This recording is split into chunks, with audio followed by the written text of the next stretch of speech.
pour ceux qui me connaissent pas, du coup, je m'appelle Nathan François, ça fait environ une quinzaine d'années que je cultive des carnivores, essentiellement, des carnivores, que l'on peut faire pousser, sans installation sous nos climats, donc Dionée, Drosera, Sarracenia, essentiellement.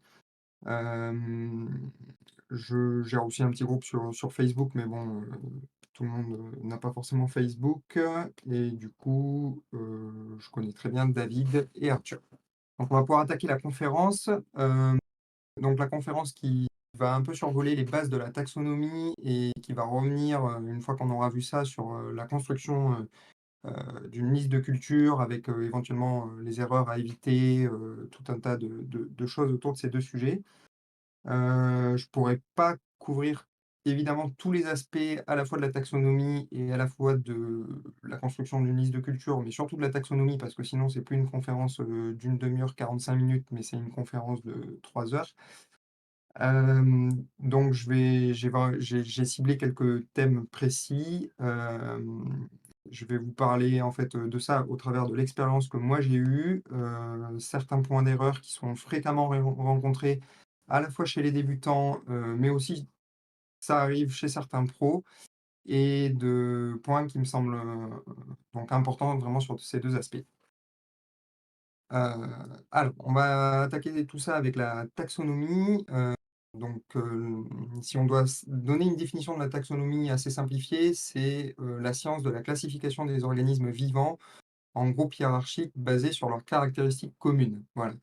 Euh, il y a plusieurs façons de caractériser les êtres vivants. Il existe plusieurs classifications.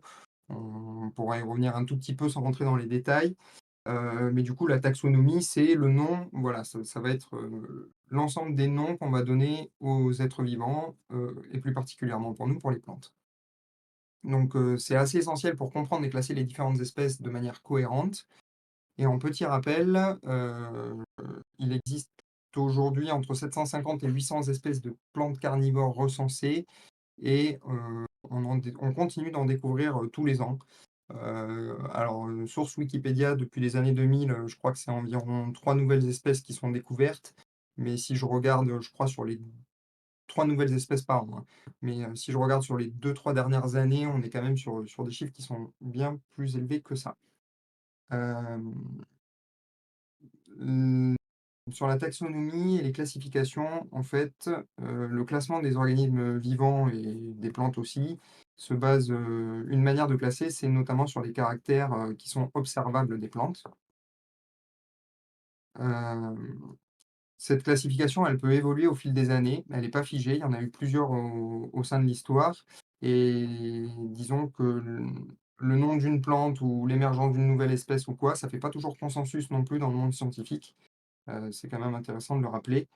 Tous les scientifiques sont pas toujours d'accord, et voilà. Et par exemple, je peux vous prendre l'exemple, d'un Sarracenia, donc Sarracenia purpurea, venosa, variété Burki. C'était un Sarracenia qui était décrit, il y a quelques années, donc sous la sous-espèce de Venosa, avec la variété Burki qui, en fait, s'est transformée, fin des années 99, début des années 2000 en, une nouvelle espèce, donc qui est devenue, en fait, Sarracenia pardon, Sarracenia rosea. Donc voilà, donc on va voir que ça peut évoluer, et comment ça évolue.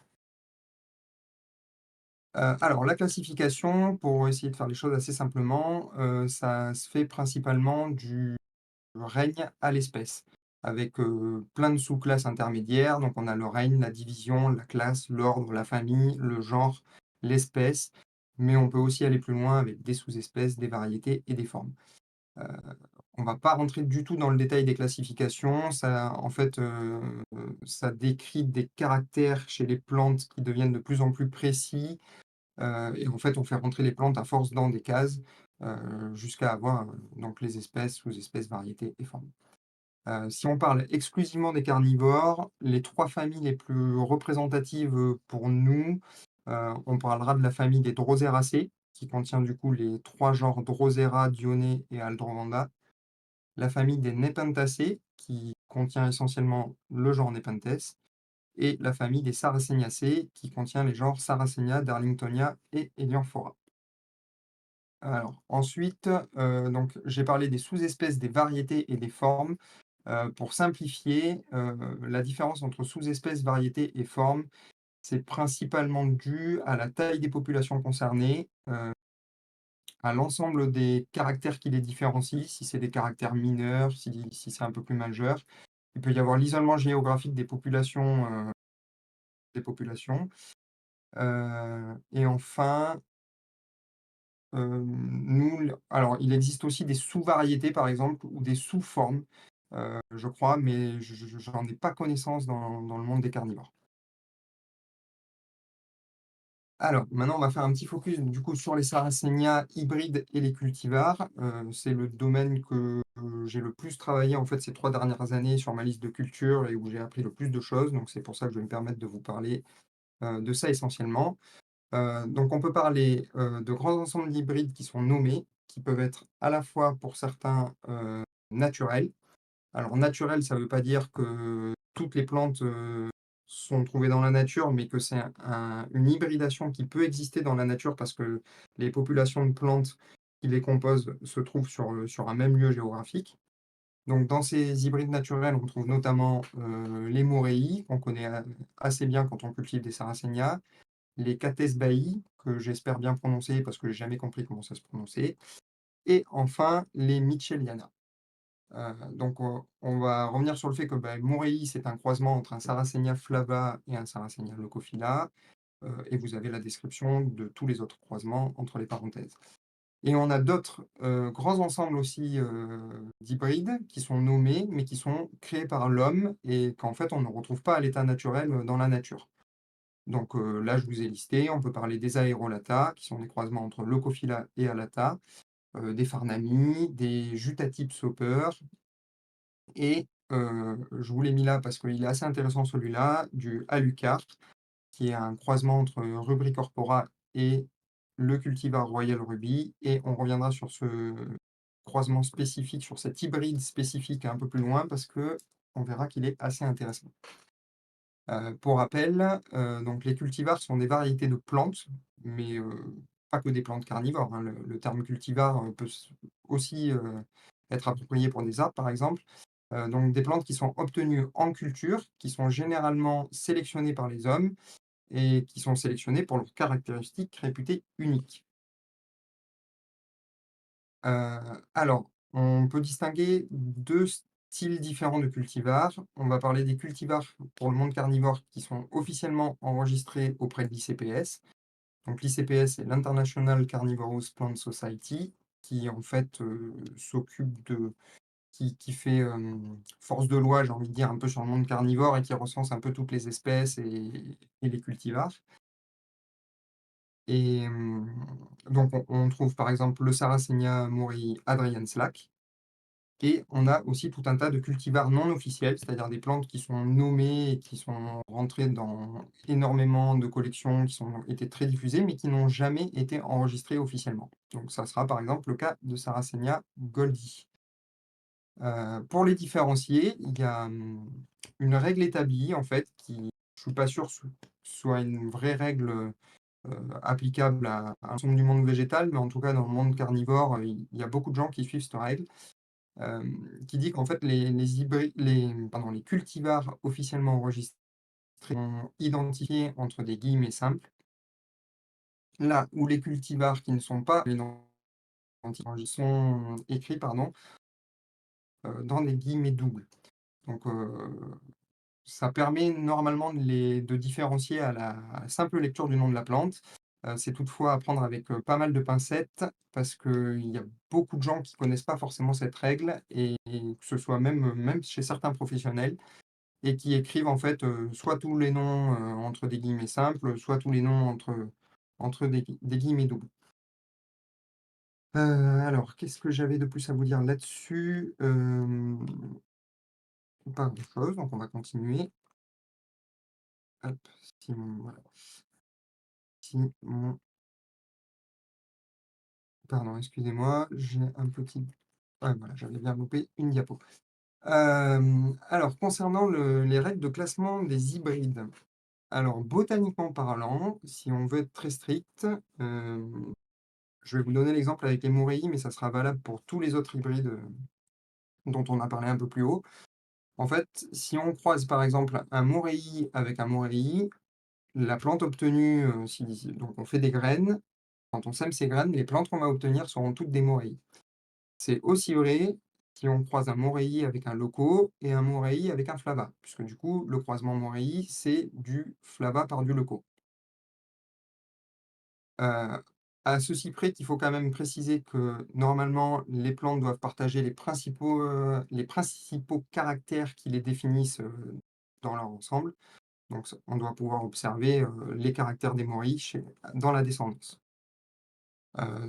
On reviendra sur ça un peu plus tard parce qu'on verra que ça pourra avoir un impact en fait sur les choix de classement que vous faites au sein de vos listes de cultures.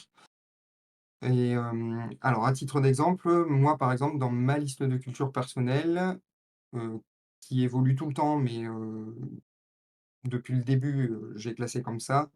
En fait, tout ce qui est Morei par Morei, je le classe dans les Morei et par contre tout ce qui est Morei par Loco ou Morei par Flava, je fais le choix de le classer dans une section d'hybride, assez générique, sans les classer forcément sous les Morei. Mais ça ne veut pas dire que j'ai raison, c'est un choix que j'ai fait dans ma liste, que je me re-questionne assez souvent dessus et pour l'instant, j'ai toujours pas décidé de faire le pas de changer, mais j'en suis resté là. Alors, on va revenir sur le cas, que j'évoquais un peu plus haut avec, Sarracenia alucar, qui présente un aspect assez intéressant à développer. C'est-à-dire que alucar, en fait, c'est une plante qui, quand elle a été enregistrée à la fois comme cultivar et comme, hybride nommé, genre ensemble d'hybrides nommés. Alors, un ensemble d'hybrides nommés, ça s'appelle un GREX, Grex. Donc par exemple, les moréis sont le grex de tous les hybrides de Flava par Leucophila et Alucar est aussi le grex de tous les hybrides des Flava rubricorpora croisés par, le moréi spécifique cultivar Royal Ruby. Donc je vous ai mis la petite page officielle de l'enregistrement d'Alucar et donc, il y a toute la description. Les enregistrements sont en anglais, donc vous avez toute la description en anglais. Et en fait, la petite phrase intéressante, c'est celle-ci, que je vais vous résumer en français pour ceux qui ne sont pas très amis avec l'anglais. En gros, ça dit que, la reproduction végétative est recommandée et préférée. Alors ça, c'est le cas pour tous les cultivars enregistrés, puisqu'en fait, si vous avez un Sarracenia cultivar que vous croisez avec lui-même, en fait, la descendance, donc les plantes que vous allez obtenir à partir des graines, ça ne sera pas le cultivar. C'est bien le croisement du cultivar, mais ça ne sera pas le cultivar. Donc c'est pour ça que, en fait, les cultivars sont toujours, diffusés et répandus dans les collections par division de rhizome, par voie végétative. Mais ça nous dit aussi, cette petite phrase, que n'importe quelle, plante résultant du croisement d'un Sarracenia flava rubricorpora par le Morei, cultivar Royal Ruby et qui donnera de gros pièges rouges et sombres, peut aussi être considéré comme un alucar. Et ceci, en fait, il y a beaucoup de gens qui pensent que alucar n'est qu'un cultivar et du coup, non, ce n'est pas qu'un cultivar et c'est aussi précisé, sur un site américain que je vous mets ici, où en fait, on a aussi la petite phrase, voilà, ici, que je vais vous résumer comme, hem Alucar n'est pas un cultivar, mais le nom d'un Grex et on peut aussi parler d'un cultivar, non officiel, par exemple dans le Grex des Alucars, qui est la plante, Sarracenia Prince of Darkness, donc qui est un cultivar qui est nommé, mais pas officiellement enregistré. Donc là, il y a une petite erreur, vous voyez déjà sur les guillemets, on a mis des guillemets simples alors que la plante, sauf erreur de ma part, n'est pas enregistrée. Donc ce site-là, Carnivorous Plant Resource, c'est un gros site américain, qui est un peu l'équivalent un peu d'un Carnivore Zone à la française, mais avec, beaucoup d'informations en plus, des articles, l'équivalent un peu d'un blog. Donc c'est un site assez intéressant et donc justement ici, je vous ai mis 2 photos où, on aura sur la photo de gauche, un Sarracenia donc Alucar qui est sélectionné par Mike Wang et qui s'appelle donc, Mike Wang Select, voilà, qu'on retrouve, qui est assez rare en collection, mais qu'on commence à retrouver pas mal, il a été pas mal diffusé. Et la deuxième à droite, qui est donc le fameux Prince of Darkness, qui du coup, a pas tout à fait la même tête, mais on voit bien qui fait aussi des pièges assez similaires, à savoir gros, rouge et très joli. Voilà, c'est une plante que j'aime beaucoup, qui m'a beaucoup impressionné la première fois que je l'ai vue. Je vais vous illustrer encore, sur la taxo certaines, complexités qu'on peut retrouver. Alors, soit quand on connaît pas très bien la taxo, soit quand on connaît pas très bien ce qui différencie les plantes d'une espèce à l'autre, d'une variété à l'autre, des formes et cetera. Donc avoir le bon nom des plantes et bien connaître les caractéristiques qui y sont associées, c'est quand même assez important. Donc ici, on a 2 exemples, que vous verrez donc avec 2 photos de Sarracenia et 2 photos de Drosera. Sur les 2 photos de Sarracenia, on a donc à gauche un Sarracenia flava, variété maxima et à droite un Sarracenia flava, forme viridescens. Heu, à première vue, sur ces 2 photos, il y a pas grand-chose qui les distingue. Donc c'est là que c'est important en fait d'avoir, quand on récupère la plante, d'avoir le bon nom parce que si on ne connaît pas bien la caractéristique derrière, c'est quasi en fait, là sur photo, c'est quasi impossible à discerner. Alors il faut savoir que pour discerner ces plantes, donc Maxima, c'est une variété qui, à la différence de la variété Flava, n'a pas de veine rouge. La plante est toute verte, mais elle n'est pas pour autant dépourvue, de pigments rouges. Donc c'est un pigment qui s'appelle l'anthocyanine et qui en fait peut amener une coloration rouge sur les pièges et ça se voit notamment en fait sur les jeunes pousses où quand la plante produit ses nouveaux pièges, il peut y avoir du pigment rouge, soit sur le rhizome, soit, sur les nouveaux pièges, alors que tout le reste de la plante est verte. Alors que, à contrario, sur la plante de droite, la forme viridescens, elle, c'est une plante qui est totalement verte et qui est complètement dépourvue d'anthocyanine. Donc elle n'aura aucun pigment rouge, ni dans son rhizome, ni dans ses jeunes urnes, ou quoi que ce soit. Le deuxième exemple, on va parler du Drosera bignata variété multifida et du Drosera bignata variété multifida forme extrema.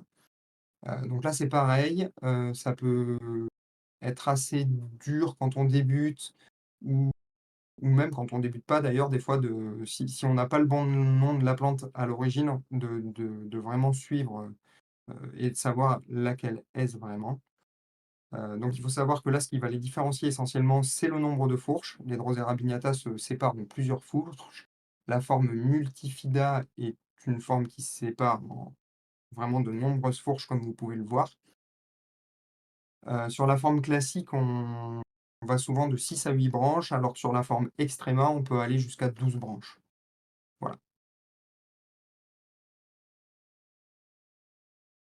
Alors, on termine donc la première partie. Ça nous a permis de survoler un peu les bases de la taxonomie qui sont vraiment nécessaires pour maîtriser, qui sont nécessaires en fait à maîtriser au préalable de toute liste de culture, notamment pour éviter des erreurs et souvent aussi ça permet de repérer les erreurs de classement d'autres personnes, que ce soit des particuliers, des professionnels ou ce genre de choses. On va maintenant aborder la deuxième partie,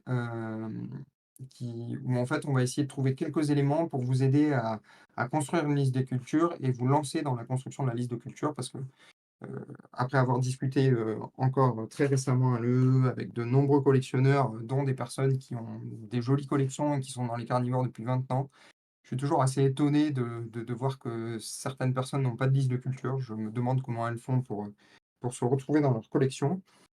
Du coup, je vous incite vraiment, en fait, si vous avez plus de 4-5 plantes à la maison, de démarrer une liste de culture.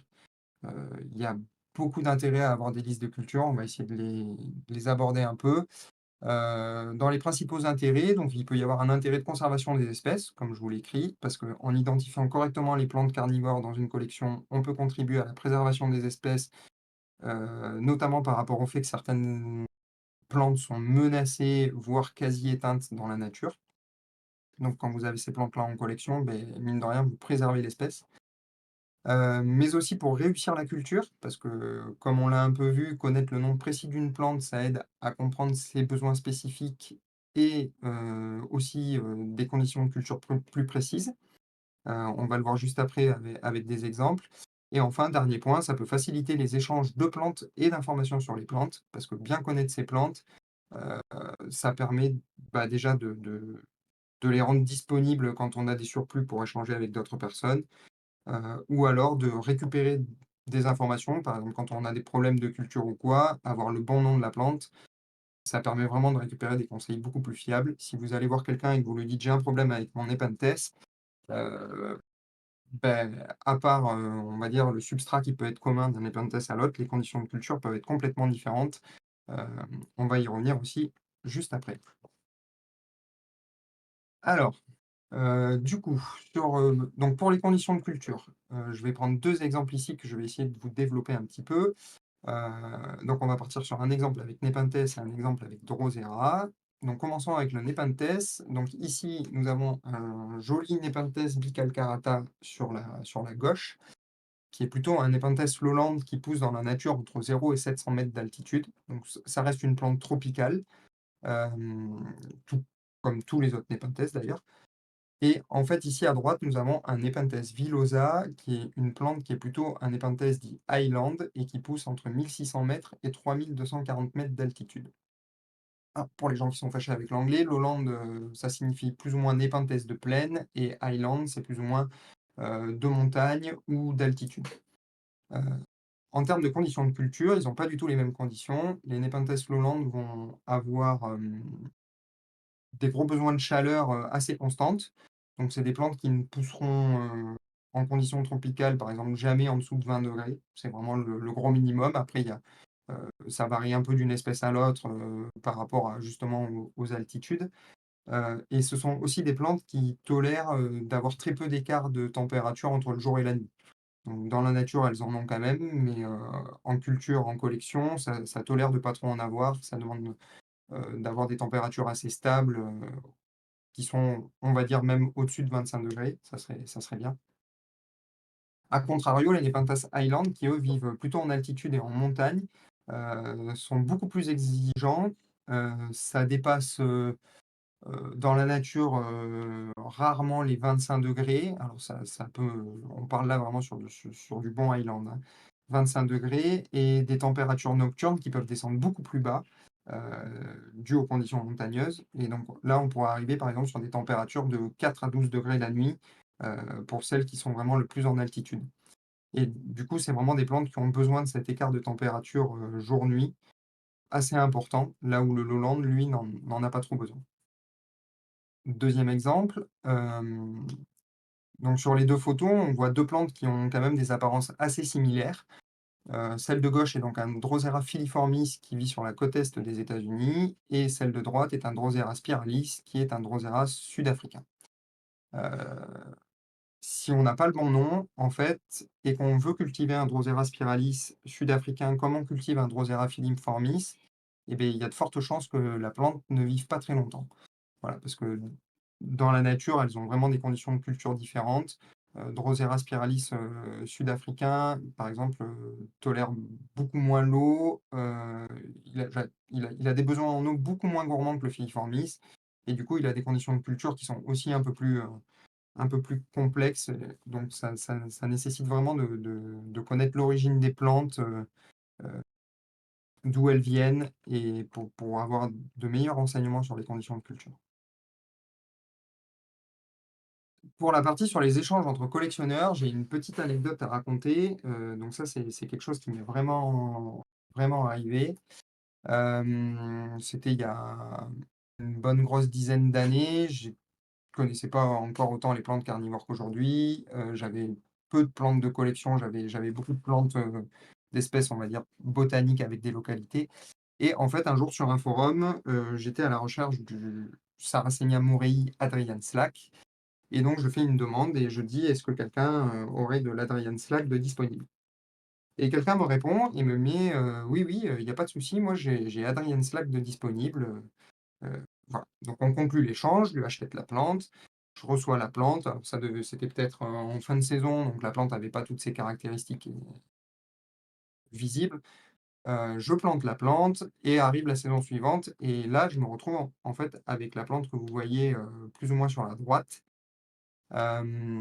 qui du coup n'a rien à voir avec le clone, Adrian Slack. Et en fait, cette plante-là, c'est une plante, pas qui était mal identifiée dans la collection de la personne, mais en fait, cette plante s'appelle donc Sarracenia flava, hem, qui a un nom de cultivar non officiel, Maxima, qui était plus ou moins dû à sa taille. Et en fait, cette plante-là avait été sélectionnée à l'époque par Adrian Slack, qui était donc un cultivateur, et le fondateur, je crois, d'une pépinière spécialisée sur les carnivores aux États-Unis, qui est quelqu'un de très connu dans le monde carnivore et qui est décédé. Et donc il avait cette plante-là. Et en fait, à la saison suivante, je me suis rendu compte que, bah, ça allait pas.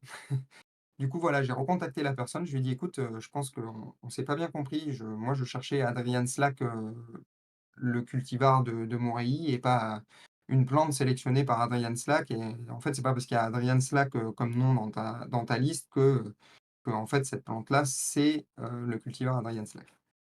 Donc heureusement pour moi, à cette époque, tout s'est bien fini, on a trouvé un arrangement avec le vendeur et tout est entré dans l'ordre. Mais comme quoi, ça peut vraiment avoir une importance de bien, bien identifier vos plantes. Pour vos listes de culture, quel degré de précision? Alors, en fait, dans une liste de culture, on peut mettre plusieurs degrés de précision. On va essayer de voir ça. Je vous ai pris l'exemple, d'une plante que j'ai en collection, qui est donc, écrite dans ma liste de culture telle que vous la voyez là, à savoir, un code: Sarracenia flava variété ornata, Gulf Coast, Heavy Veins, Apalachicola, et après W et tout un tas de lettres entre parenthèses. Alors pour détailler ça, le code, c'est le code de ma plante qui me permet de l'identifier dans ma collection, puisque sur mes étiquettes, il y a un code et pas le nom complet de la plante. C'est beaucoup trop long à écrire et il y a beaucoup trop de chances de le perdre. Donc le code est propre à chaque collectionneur. Hem, on peut récupérer le code de quelqu'un d'autre, mais faut faire suivre l'information. Il faut vraiment tracer que c'est pas votre code. Ou on peut mettre son propre code et on va voir après que même avec son propre code, on peut toujours identifier la plante. Comme exemple, je vous ai fourni d'autres codes de collectionneurs, par exemple avec le code, PD-X265, qui sont les initiales de Fil des Pieds, qui est un collectionneur assez connu en France, et X265 pour dire que c'est un hybride, c'est le 265e hybride sûrement qu'il a fait. Et à côté de ça, un autre code, par exemple, d'un autre collectionneur, hollandais, SLMG01A, qui là, du coup, veut dire, Sarracenia leucophila. MG, c'est les initiales du collectionneur et c'est son Sarracenia leucophila numéro 1. Et la lettre A signifie que il a dû avoir vraisemblablement plusieurs clones, de cette plante et que du coup, celui-ci, c'est le clone A. Donc j'en reviens, le code, ensuite nom, espèce et variété, Sarracenia flava variété ornata. La localité de la plante, donc ici la localité c'est Gulf Coast Apalachicola. En fait ça c'est un endroit, sur je confonds toujours Floride et Californie, mais je crois que c'est la Floride. Hem, donc là où pousse la plante, dans la nature. Ensuite on peut retrouver souvent des caractéristiques de la plante. Donc ici heavy veins, qui veut dire, grosses veines, pour simplifier. Donc c'est un Flavia variété ornata grosse veine, qui est assez veiné.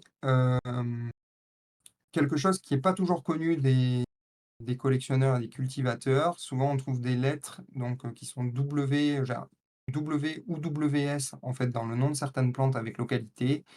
Hem, en fait W veut dire wild et WS veut dire wild seed, qui veut dire qu'une plante a soit été ramassée dans la nature, soit les graines ont été collectées dans la nature. Les graines qui ont donné la plante ont été collectées dans la nature. Les plantes qui sont ramassées dans la nature aux États-Unis, c'est souvent parce que les habitats naturels vont être détruits, bien souvent aussi à cause de l'urbanisation. Parce que c'est en fait des zones assez marécageuses et naturelles et puis d'un coup, il y a un promoteur qui débarque et qui dit: «Beh, je vais vous faire un lotissement avec, 30 maisons». Et donc là, souvent avant que les pelleteuses débarquent et défrichent complètement le terrain, et tout, ben, en fait, certains collectionneurs peuvent aller récolter des graines ou les plantes directement pour préserver les espèces et ne pas qu'elles disparaissent. Ensuite, après ce hop là, désolé. Après cette lettre, on peut retrouver souvent entre parenthèses, des initiales ou des codes avec des noms, et cetera. Donc là, j'imagine que la lettre AH entre parenthèses, c'est la personne qui a diffusé la plante, qui l'a probablement ramassée, qui l'a diffusée. Et ensuite, alors là, on va trouver MKF36. Donc ça, c'est la référence du plus gros collectionneur d'Europe sûrement, qui est Making et qui fait assez référence, au niveau européen. Donc ces codes sont connus de beaucoup de gens, font référence pour beaucoup de gens, donc ils sont très, très utilisés. Et moi, j'ai rajouté, du coup, après Cédric Azaï avec le code dans sa collection, puisque Cédric, c'est donc la personne à qui j'ai acheté la plante et je garde une trace avec, en fait, le code dans sa collection à lui. Donc on peut voir aussi qu'on va pouvoir voir qu'il y a pas mal on peut trouver pas mal d'écarts, en fait, d'écarts d'informations entre 2 listes de plantes chez 2 personnes différentes. On peut trouver, par exemple, ici, la liste de Making qui en fait détaille très, très peu, les variétés, les sous-espèces, voilà. En fait, lui, il a Alata, il met, pas du tout les variétés dans ses codes, il balance les codes. Par contre, il a beaucoup d'informations après. Mais en fait, ses codes sont très génériques. Il prend une espèce, il met tous les codes dessous. Donc, par exemple, pour les F, ici, c'est les Flava. On a la même chose avec les Leucophila en bas, les hybrides. Voilà. Il y a vraiment, je sais pas pourquoi, mais il y a vraiment que quelques, variétés ou sous-espèces alors ça doit être des sous-espèces du coup, parce que je vois qu'il y a quasi que des sous-espèces ici. Il fait ça beaucoup, ouais, alors c'est vraiment sur la sous-espèce. J'avais pas remarqué, mais ça vient de me tilter. Il détaille un peu ses codes sur les sous-espèces, donc on retrouve ça énormément chez les Purpurea avec, sous-espèce Purpurea, sous-espèce Venosa et chez les Rubra où il y a quelques sous-espèces aussi. Donc ça, c'était la liste de Making et alors je vais vous montrer ma liste qui du coup est un peu plus colorée et un peu plus différenciée. Hop, voilà. Donc avec tout un tas d'informations et en fait, alors moi j'ai calqué plus ou moins ma liste et mes codes sur, ce que faisait à l'époque Cédric, vu que c'est vraiment la personne qui m'a fait démarrer les carnivores et que c'est chez lui que proviennent une grosse partie des plantes de ma collection. Donc j'ai fait quelque chose qui ressemble beaucoup à sa liste à lui, sans vous dire que c'est identique, parce que des fois je me crée des propres codes que je suis pas sûr que lui ait dans sa collection. Voilà, par exemple sur les hybrides, j'ai des codes pour Alucard, j'ai des codes pour Aerolata, j'ai tout un tas de choses et un code couleur aussi sur lequel je pourrais un peu revenir, mais qui est pas forcément très intéressant pour cette présentation. On reviendra juste un peu plus loin sur l'écriture en rouge. Voilà, donc on va y revenir dans cette partie. Je vais vous parler, pour terminer, en fait, de la manière de faire vivre une liste de culture. Heu, il faut bien penser que si vous démarrez une liste de culture aujourd'hui et notamment si vous n'êtes pas un expert des carnivores depuis plusieurs années, il y a de fortes chances que vous fassiez des choix qui soient arbitraires, souvent, et que vous fassiez des erreurs et même que vous soyez amené à reclasser certaines plantes plus tard au sein de votre liste. Heu, moi, j'estime qu'il y a pas de souci à faire ça, c'est pas grave. Une liste, pour moi, elle est faite pour évoluer. La mienne a beaucoup évolué en ces 4 dernières années. On va dire que depuis 2018, heu, je me suis beaucoup posé de questions sur la manière dont je classais mes plantes. Je me suis beaucoup rendu compte de nombre d'erreurs que j'avais pu faire, qui m'a amené à beaucoup la retravailler, en fait, au fil du temps et à mon sens, c'est quelque chose qui est tout à fait faisable mais pour ça, il est nécessaire à la fois de garder un maximum de traçabilité. C'est là, en fait, qu'on revient sur, ma liste où, en fait, dès que je reclasse quelque chose ou quoi, je le note en rouge, je mets la date. Ça permet, notamment que si j'ai par exemple, j'ai vendu une plante à quelqu'un avec un code et que la personne revient me voir 2 ans après en me disant: «Mais je comprends pas, j'ai retrouvé, ce code-là, sur une autre plante, c'est pas la plante que je t'ai achetée» et cetera. Ben oui, en fait, mais entre-temps, j'ai replacé la plante, j'ai la date à laquelle je l'ai replacée, donc il y a pas de souci, c'était bien le bon code. Bon, ça m'est jamais arrivé aujourd'hui, mais j'aime bien tracer ce genre d'informations et enfin, sur vos listes, un petit conseil aussi, je vous invite à, des fois, on peut avoir des doutes sur certaines infos. Si vous diffusez vos plantes et vos listes, essayez de privilégier vraiment les informations dont vous êtes certaine, heu, quitte des fois à être un peu moins précis, mais à pas dire de bêtises. Voilà, c'était un peu le dernier conseil que j'avais pour vous. Du coup, ben merci à tous, avec des petits remerciements, sur certains sites, qui m'ont bien aidé à vous trouver les informations pour ce soir. Et à Arthur qui m'a fait une petite relecture et qui m'a donné deux trois infos, ainsi que Rémi Mazerac, je ne sais pas s'il nous suit, mais qui m'a aussi orienté sur deux trois infos. Si vous avez des questions, je vais laisser David reprendre un peu et me dire si vous avez des questions dans le chat. Si je peux y répondre, ça sera avec plaisir et si jamais vous voyez ça en replay et que vous avez quand même des questions, n'hésitez pas à me contacter, vous avez mes coordonnées, que ce soit sur Facebook ou par mail. Voilà. Merci beaucoup. Eh bien, écoute, c'était parfait, c'était très intéressant. Tu as des demandes de partage de slides, etc. dans le chat. On va Ah, reprendre en détail, mais voilà. Voilà l'idée du. Tu as Anna-Lacia qui aimerait bien avoir tes slides, donc on les fera passer sur le site ou je les mettrai en lien à télécharger sur ta fiche ou quelque chose comme ça si tu veux. OK. Je vais Bah, sachant que de toute couper. manière, Ouais, vas-y. tu auras la Ouais, rediff sur YouTube ou un truc comme ça aussi, donc ouais, ouais, mais il n'y a pas s'il de y a souci vraiment avec ça. besoin, je peux mettre à dispo mes slides. Ok, ça marche. Bah écoute, c'est parfait. Je vais enlever ça pour l'instant. Je vais passer comme ça. Je vais reprendre la main. Donc on ne te voit plus. Moi, je suis repassé sur l'écran. Est-ce que tu peux arrêter ton partage d'écran de Discord, mettre ta webcam, tu l'as, et est-ce qu'on peut récupérer Arthur en webcam aussi et en Discord? Comme ça, je vous mets tous les deux sur l'écran et c'est cool. Est-ce que tu es là, Arthur? J'arrive, j'arrive. Ah, yes. Alors, je vais Yes. enlever ça. Ça, Trop je bien et vais merci l'enlever Nathan, aussi. c'était trop bien. C'est trop intéressant. Merci et merci à toi pour la petite relecture. Ah, je t'entends plus, attends. Je vais Mhm. essayer de baisser la qualité du stream que je regarde parce que j'entends plus rien. Alors, nous on t'entend, je pense. Alors, je vais essayer de récupérer ça. Je vais essayer de vous récupérer tous les deux. Est-ce que ça va marcher? Alors, désolé, je fais un petit peu de bidouille. J'essaie de faire marcher les deux fenêtres Discord. Faut que je vous ai tous les deux sur Discord. C'est parfait. Je vais vous mettre comme ça. Pas ton Ah, ça y nouvel est, je vous espace, ai Ça va être comme ça. récupéré. C'est Camilla, parfait. Vous êtes très bien. Ne bougez pas. Et ensuite, il faut que j'active ces deux fenêtres-là. C'est ça. Alors, j'ai celle-là. Mhm, d'accord. Et l'autre. Mhm. Alors, je vous ai tous les deux. Donc, ça va pas. Euh, Elle est où cette fenêtre là? Ah, mais elle est là, c'est pour ça. Excusez-moi, je déplace un truc. Voilà, j'ai Nathan en bas et je récupère Arthur en modifiant un peu ce truc-là.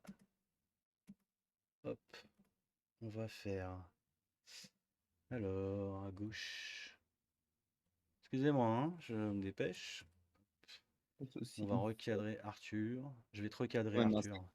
quand même un sacré bordel, hein, la taxonomie. On va pas se mentir, c'est ouais, C'est épais, et disons. pas toujours facile, hein. et puis ça fait, je pense depuis le début où j'ai recommencé à manier un peu ma liste, j'avais essayé de prendre un peu quelques infos auprès de personnes fiables, mais c'est assez compliqué. Genre, j'avais posé deux trois questions à François May qui est assez calé sur le sujet, je pense, et tout, mais Ouais, c'est vrai. je devais me faire, il y a deux trois ans, j'avais proposé qu'on se fasse, pas une petite interview, mais limite une petite visio pour lui poser des questions et puis je l'ai jamais relancé et puis on s'est croisés à l'E, on n'a pas vraiment eu le temps de discuter de ça, fallait l'embêter, mais c'est vraiment, un gros sujet la taxo, ouais. Alors, on va être pas mal. Je diminue un peu ça. Hop, Après, je tu diminue un sais, peu le mien aussi. la taxonomie, c'est un peu des règles qu'on a fait pour que ça fonctionne avec tous les êtres vivants et pour que ça fonctionne aussi avec nos manières de voir les choses, quoi. Et enfin, tu sais, enfin, tu dois bien savoir, mais tu sais, on essaye de tout mettre un peu dans des boîtes qui C'est ce nous que je ont l'air disais. logiques. Et puis en fait, tu as des machins qui rentrent dans aucune boîte ou qui sont à cheval sur plusieurs boîtes. Et du coup, on sait pas quoi en foutre. Et du coup, bon, voilà, un Messieurs, peu on vous compliqué. voit. Nous Parce que sommes par tous les nature, trois. en fait, hein, de toute façon, on n'arrivera jamais, je pense, à trouver un système qui soit parfaitement fiable, quoi, tu vois. Ouais. Ouais, et puis après, c'est ce que je disais aussi, les sous-espèces, les espèces, les variétés, ça fait pas toujours consensus, en fait, et ce qui est vrai aujourd'hui, l'est pas forcément demain. Je pense notamment, je crois, à Rubra, où il y a encore des sous-espèces de Rubra, où tout le monde n'est pas d'accord, et cetera. C'est ce que Ouais, je disais ouais. aussi avec la liste avec, Rosea qui je le vois encore sur plein de sites, écrit variété Burki et en fait, c'est justement en faisant des recherches pour faire la conférence que je me suis rendu compte que Rosea, c'était le nouveau nom de Burki qui est en fait Mhm. une nouvelle espèce et plus une variété, quoi.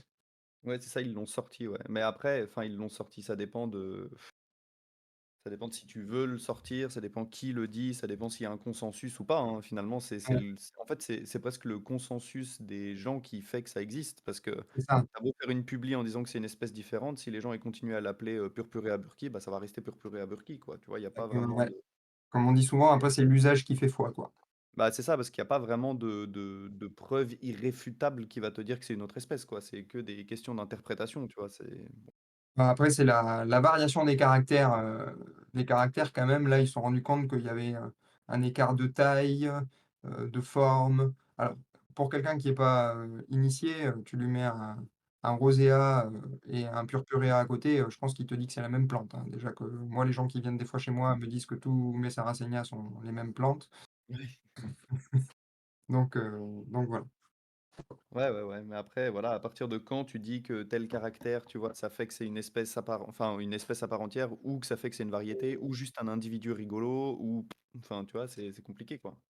Ouais, mais c'est là que je laisse le soin aux botanistes, nomenclaturistes, taxonomistes et tout de s'arracher les cheveux. Ouais, c'est un métier, c'est sûr. D'ailleurs, sur Twitch, là, est-ce que vous nous dites un petit peu si vous avez des petits sondages, est-ce que vous avez des listes de cultures, avec quelle précision, depuis combien de temps, pour combien de plantes, etc. Dites-nous un petit peu qu'on sache. Moi, perso, je vais vous le dire, j'ai pas de liste de culture. Je suis un très mauvais élève. Et Oh, je pense que ok. cette conf va me faire changer d'avis, si tu veux. Mais c'est dommage parce que le wiki que j'avais commencé à faire, c'était ça un peu l'idée, c'était de faire des listes de plantes, de les décrire, et puis après chacun va venir cliquer ce qu'il a comme espèce. Mais bon, ça n'a pas marché, j'ai pas eu le temps de m'en occuper. C'était un peu compliqué, mais c'était un petit peu ça la démarche. J'en ai une dans ma tête, ça passe. Une liste? Bah oui, t'as combien de plantes, Anaïs? 3, tu nous as dit tout à l'heure. Dis-nous un peu ce que t'as, Anaïs, comme plante d'ailleurs. J'ai marqué dans mon agenda, refaire liste de culture, Nalessia. C'est trouver un petit peu de travail, c'est une bonne chose. C'est pire quand tu essaies de faire l'étude de l'évolution et du vivant. Ouais, c'est clair que c'est pas simple. Messieurs, je vous arrête 15 secondes pour remercier un petit peu nos follow parce qu'on a eu des follow, enfin un follow pendant la conf et j'ai fait quelques tests et on a eu encore d'autres follow depuis la dernière fois. Bravo. Alors, vous voyez qu'on n'a pas rigolé. Hop, là. Donc, merci à Emilio Bono de nous avoir follow pendant la conf. Hop, je le mets là. Merci à lui. Oula, ça lagouille de ouf. Merci à elle, du coup. Emilio, non, à lui, sans doute. Ça, c'est du test. Ça, c'est du test. Merci Oves pour le follow. C'était avant que j'ai commencé à régler l'imprimante. Du coup, ça a imprimé n'importe comment. C'est normal. Merci à Elix2LM de nous avoir follow aussi cette semaine. Ça, c'est du test. Merci à Aquatic53 qui nous avait déjà follow. Il nous a follow une deuxième fois, c'est gentil. Ou il n'avait pas eu son ticket peut-être. Je l'avais réimprimé, je crois que c'était ça. Lorenzo, merci pour ton follow. Il est là. Et le dernier, c'est Dorian.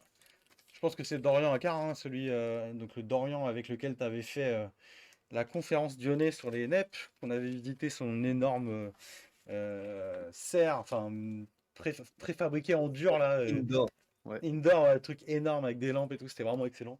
Merci à tous en tout cas. On a eu quelques subs aussi, c'est cool, merci beaucoup. Je vais nous refaire un peu de pub parce que c'est quand même aussi ça qui nous fait avancer. Pour les gens qui ont un compte Amazon Prime, vous pouvez vous offrir un abonnement à notre chaîne. Une fois par mois, c'est gratuit, ça vous coûte rien du tout si vous avez un abonnement Amazon Prime. Donc vous liez votre compte Amazon à votre compte Twitch, vous venez sur notre chaîne ou sur une autre comme vous voulez.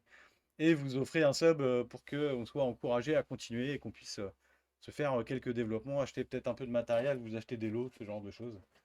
Vous Je allez savais voir. pas. J'essaierai de faire ça. Voilà, voilà. Donc, merci d'avance, c'est cool. À tous ceux... Donnez-nous la Pour l'instant, on est moulaga, à... comme on dit. Exactement. Je vais refaire un petit point sur nos deux challenges. Le premier, c'est les 100 follow. Donc, pour l'instant, on est à 86. À 100 follow, j'ai dit qu'on ferait un tirage au sort pour vous faire gagner des plantes. Je sais pas encore lesquelles, mais j'en ai tellement dans le jardin que vous allez recevoir de la Sarracenia, je pense. Et puis, le deuxième, c'est les 100 subs. Alors, on est à 4 pour l'instant. Et avec Arthur, on a dit que, arrivé à 100 subs, on ferait un marathon 24 heures sur Twitch. Et donc, on irait voir les cultivateurs québécois, qu'on irait faire un peu de tour du monde la nuit des gens qui sont dispo et qu'on voilà, on ferait du Twitch en direct, on regarderait des vidéos, on parlerait des collections, etc. Voilà, ce serait vraiment pas mal, quoi. Il y a une petite question. Alors, il y a. Je regarde un petit peu les questions qu'on a. Liste de culture, pas encore, mais j'y réfléchissais. D'accord pour aquatique. J'en ai une, mais à refaire, c'est sur Excel le nombre de plantes, je sais pas. J'ai arrêté de compter à 50, d'accord. Donc aquatique va sauter le pas grâce à ta conf, c'est cool. On va faire un petit peu Super. d'ordre dans tout ça. Un œil à 3 plantes, une sarracenia verte, une vionée et des drosera. Je connais rien d'autre. Parfait, bah en tout cas. Je crois que la sarracenia, si c'est celle que je t'ai envoyée, c'est un hybride de rubra qui me venait de chez Justine, si je dis pas de bêtises. Les outils cool pour une liste de culture, c'est Excel et Word, point d'interrogation. Vous utilisez quoi, vous? Du Word? Ouais, Moi, je Word aussi, ouais. Ok. Va c'est falloir Word. développer un Moi, petit je vais quelque sur chose. un Drive. Ok. euh, Comme ça permet de faire les modifications d'un peu partout. C'est accessible tout le temps. Et j'ai à la fois la liste de culture et un tableau avec toutes les plantes que j'ai de dispo sur un Excel en ligne aussi. Donc, c'est assez Ok, ok. pratique. D'accord. C'est bon à savoir.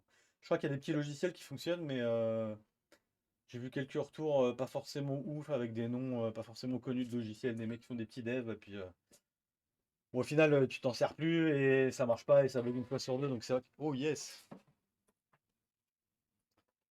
Merci pour le follow, cher Wildcat. Merci beaucoup.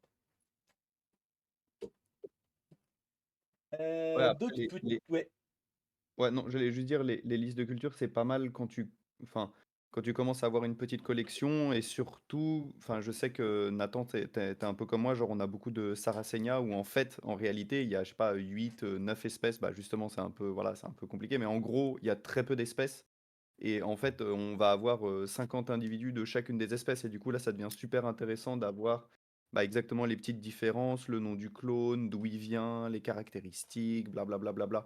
Après, si vous avez 3 plantes, vous n'êtes pas obligé de faire un truc giga compliqué, quoi, hein. C'est pas, Non. Non. c'est surtout quand tu veux commencer à avoir une vraie collection une grosse d'une collection, ouais. certaine plante, d'un certain genre, ou que tu commences à en vendre, en fait. À ce moment-là, là, faut pas vendre n'importe quoi, tu vois. Mais Là, t'es Ouais. obligé sinon, de mettre... ouais, ça, c'est important, clairement, quoi. Il y a tellement des rares que... bon. Mais en fait, pour moi, c'est bien de le commencer dès le début quand même, parce que justement, des fois, tu peux commencer sans le faire. Et puis, en fait, tes envies changent, tu vas te créer vraiment une collection et tu auras peut-être déjà oublié ou perdu les informations de tes premières plantes. Et ça, c'est un peu bête. Et alors, effectivement, une personne qui a 3 plantes à la maison et qui a une Dionée, une Sarracenia et tout, bah, ça sert peut-être à rien. Mais la Dionée, si c'est un cultivar, par exemple, ça peut être intéressant de savoir ce que c'est. Euh, voilà. Donc, c'est toujours intéressant quand même, je trouve. ouais, il vaut mieux prendre les bons réflexes tout de suite, ça c'est Après, Tout de sûr. suite, ouais, c'est sûr. Après, ça ne veut pas dire avoir une liste de culture sur un Excel ou un Word ou un machin, hein. Ça veut dire juste mettre une étiquette avec le bon nom de la plante, ça peut être suffisant, hein. Si la personne elle a 4 plantes, déjà en faisant ça, il coche toutes les cases, hein. Alors, il y a quelques questions. Est-ce que c'est possible que Nathan puisse dire en gros, en vulgarisant, comment on appelle les hybrides? Alors, Eh comment... bien, c'est vachement différent d'une plante à l'autre, parce que en fait, les hybrides, comment dire? Les hybrides, ils peuvent avoir des noms, comme j'ai montré. C'est-à-dire que les Morei, c'est un hybride à qui, c'est un ensemble d'hybrides à qui on a donné un nom. C'est-à-dire on a dit tous les hybrides de Flava et Leucophila s'appelleront des Morei. Heu, on en a tout un tas des comme ça, hein. Il y a une grosse liste, hem, il y a une liste assez intéressante sur un site internet que je pourrais donner, si jamais, où on retrouve, une grosse liste, des hybrides qui sont nommés et qui sont différenciés en fait en fonction de si on les trouve dans la nature ou si c'est plutôt des noms qui ont été donnés et que c'est des hybrides qui sont faits que par les hommes. Mais après, ça c'est les grands ensembles et après dans les hybrides en fait, on peut donner un nom à toutes les plantes, quoi. C'est-à-dire qu'un hybride, un aérolata, donc un hybride entre Alata et Leucophila, il peut très bien avoir un nom de cultivar où là, on vient identifier une plante précise dans cet ensemble d'hybrides. Je sais pas si c'est clair. Ouais, Si, je si, sais si. pas si Ouais. peut-être Hanoï, tu peux reformuler la question parce que je sais pas trop si on répond à ta question, mais sinon les hybrides, enfin je sais pas si tu dis comment on les appelle, genre comment on les écrit. Tu reconnais les hybrides à l'écrit quand il y a un X devant le nom. Ça aussi. C'est justement c'est ça qui montre que c'est un croisement. En fait, c'est pour ça qu'il y a un X entre deux espèces, quoi. Je sais pas trop si ça répond à ta question ou pas. Je pense qu'il précisera si jamais il y a besoin. Ouais, n'hésite pas à reposer la question si tu veux, un peu différemment, si on n'a pas répondu. Comment vous identifiez les pots? Vous avez le nom, certes, mais pour les retrouver dans votre collection. Mais tu commences Arthur ou je pense Vas-y, qu'on a vas-y, la vas-y. même solution de toute manière donc, justement avec les codes. Alors les codes, moi j'ai un code qui est identifié dans ma liste de culture avec le nom complet de la plante et en fait, j'ai une étiquette où je viens mettre que ce code, l'étiquette dans le pot et même, maintenant je prends une double précaution, c'est-à-dire que j'ai un espèce de, pas de blanco, mais j'ai un stylo un peu feutre Posca là qui résiste à l'eau et tout, où en fait je viens même réécrire le code sur le pot. Parce que comme j'ai mes plantes en extérieur, qu'il peut y avoir du vent, qu'une étiquette peut se casser, qu'elle peut partir, qu'elle peut machin, ça m'est arrivé assez de fois et je me suis assez souvent arraché les cheveux à cause de ça. Donc maintenant je pense que double, identification un peu avec un marquage du pot et une étiquette. Voilà. Ok, c'est Et clair. puis, toi, je Vas-y. sais pas, Nathan, si tu fais ça aussi, mais moi, je prends assez régulièrement, enfin maintenant beaucoup moins parce que je suis pas souvent chez moi, mais je prends régulièrement des photos des plantes que j'identifie avec mon propre nom, etc. Et comme ça, si jamais je perds une étiquette, en fait, je peux retourner voir dans mes dossiers de photos, genre qui sont tout organisés par espèce, par type d'hybride, blablabla. Et en fait, je vais rechercher dedans parce que je sais que cette plante, je l'ai déjà prise en photo et qu'elle avait un nom. Et du coup, je vais regarder après, du coup, a posteriori, si vraiment c'est la galère. Mais il faudrait pas en arriver là, hein. Je fais exactement la même chose, voilà. Notamment sur, les semis, en fait. Sur les semis où je les prends en photo dès qu'ils commencent à avoir des caractères, bien identifiables et qui commencent à être grands, je leur mets une espèce de code temporaire, tant que je ne sais pas si je vais les sélectionner pour rester dans ma collection ou pas. Quand je les intègre dans ma collection, je leur réattribue un code définitif où là, ils rentrent vraiment dans mes autres cases et par contre, je les prends pas mal en photo parce que, ça m'est arrivé d'une année sur l'autre de perdre une étiquette de machin ou quoi et bah, il y en a certains, je les caractères changent un peu ou peuvent évoluer donc là, beh, je les retrouve pas et par contre, des fois, avec les photos, ça permet vraiment de retrouver, des plantes, où le pot, l'étiquette s'était perdue. J'ai déménagé 2 fois en 2 ans, j'ai fait tomber des étiquettes, j'ai dû inverser des étiquettes dans des pots. Mais, soit, je me rends compte qu'il y a un problème et je suis pas capable de corriger et dans ce cas-là, beh, je perds l'identification et ça devient une plante, mixte quoi. Soit, en fait, je suis largement capable de reconnaître la plante et ça m'a permis de réattribuer l'étiquette, de par les photos que j'ai faites. Bah, sachant que quand c'est des plantules, c'est un peu compliqué parce que c'est vrai qu'ils changent assez vite quand même d'une année sur l'autre, surtout les plantules de Sarracenia, entre leur Exactement. première et leur troisième année, des fois c'est impossible de les retrouver, quoi. Mmh. Alors pour résoudre ce problème, j'avais réfléchi à un truc, j'avais lancé un mini projet là. Chez moi, je voulais regarder comment fonctionnaient les puces pour identifier les chats et les chiens, les puces sous-cutanées là. Et je me demandais si c'était pas des trucs qu'on pouvait utiliser pour identifier, bon évidemment pas les hybrides, mais les plantes un peu chères quoi. Ça permettrait d'identifier à la mode un peu des NFT, de dire que bah, ta puce elle est unique. Tu sais que si tu arrives à garder cette puce dans la plante le temps de la vie de la plante, bon évidemment pour les boutures ça marche pas, mais pour les plantes uniques ça permettrait d'être sûr que c'est la bonne plante, même si tu perds l'étiquette quoi. Donc, je me demandais s'il y avait un intérêt à ça. Je sais pas si techniquement c'est possible. Bah, en Je sais fait, pas le truc, c'est que si. ta puce, tu vas l'implanter dans la plante, si j'ai bien Ouais, compris. ouais. Donc dans le rhizome qui va grossir, que tu vas finir par rempoter et diviser parce qu'il y aura une partie du rhizome qui sera mort et tu vas diviser ton rhizome, donc tu vas remettre des bouts du rhizome vivant. Et en fait, il suffit que ta puce, elle Ah soit oui, dans oui, le bout de d'accord. rhizome mort Dans et le c'est mauvais. foutu. Ok, ok, bien vu. Ouais, je pense qu'à terme, la puce, elle sera expulsée, Ok, en fait. d'accord. Mais, Bien vu. Bah, j'avais pas pensé à ça, tu vois. mais Ok. bon, après, tu vois, les étiquettes, elles ont plus ou moins toute une durée de vie limitée aussi, hein, donc c'est Mm. pas. Ouais, ouais, il y a vraiment une Alors, différence de qualité. Moi, je sais que les étiquettes que j'achète sont plutôt assez merdiques et que je les change assez régulièrement quand même. Alors pour écrire sur les étiquettes, c'est pareil, pour avoir pas mal galéré au fur et à mesure des années, avec tout un tas de marqueurs, à 10 balles le marqueur qui est soi-disant résistant aux UV, à la pluie et au machin et qui finit toujours par s'effacer. Je vous donne la meilleure astuce, je pense, ça reste le crayon à papier. Le crayon de Même si papier, ça c'est banger. je vais vous même si montrer ce ça que finit par j'utilise. Je s'effacer, reviens. ça coûte pas cher, ça se remet facilement sur les étiquettes et c'est quand même assez résistant. Ouais, franchement, ça résiste à tout, hein. Moi, je mets des deux côtés de la puce, crayon de papier, c'est magnifique. Ça marche trop bien. Voilà. La plante va rejeter la puce. Non, mais c'est que si, en fait, bah, typiquement pour une Sarracenia, les feuilles, elles sont reproduites tous les ans, donc ça sert à rien de mettre une puce dedans, quoi. Mais si tu mets dans le rhizome, donc la partie, c'est la tige en fait souterraine de la plante, en fait, bah, au fur et à mesure, le rhizome il avance, il se divise, et en fait, la partie la plus vieille a tendance à pourrir petit à petit. Donc, du coup, si tu mets une puce là-dedans, en fait, petit à petit, enfin, au bout d'un moment, elle va être, ouais, elle va pourrir, quoi. Alors, Enfin, la perso, j'ai plante, en taré. tout cas, va pourrir, quoi. Je te laisse terminer. Alors, moi, j'en ai eu marre des crayons de papier et ce genre de choses. Du coup, j'ai acheté des cornières en alu. J'ai acheté des lettres à frapper sur Amazon à 20 balles. Et maintenant, je fais des étiquettes comme ça. Je peux vous dire que ça bouge plus du tout. Il n'y a aucun problème. On m'a demandé si l'alu c'était pas dangereux. Visiblement, ça va. Donc, d'un côté, j'ai le nom de la plante et de l'autre côté, j'ai d'où elle vient. Je sais pas si on va bien voir. Hop, dans ce sens-là.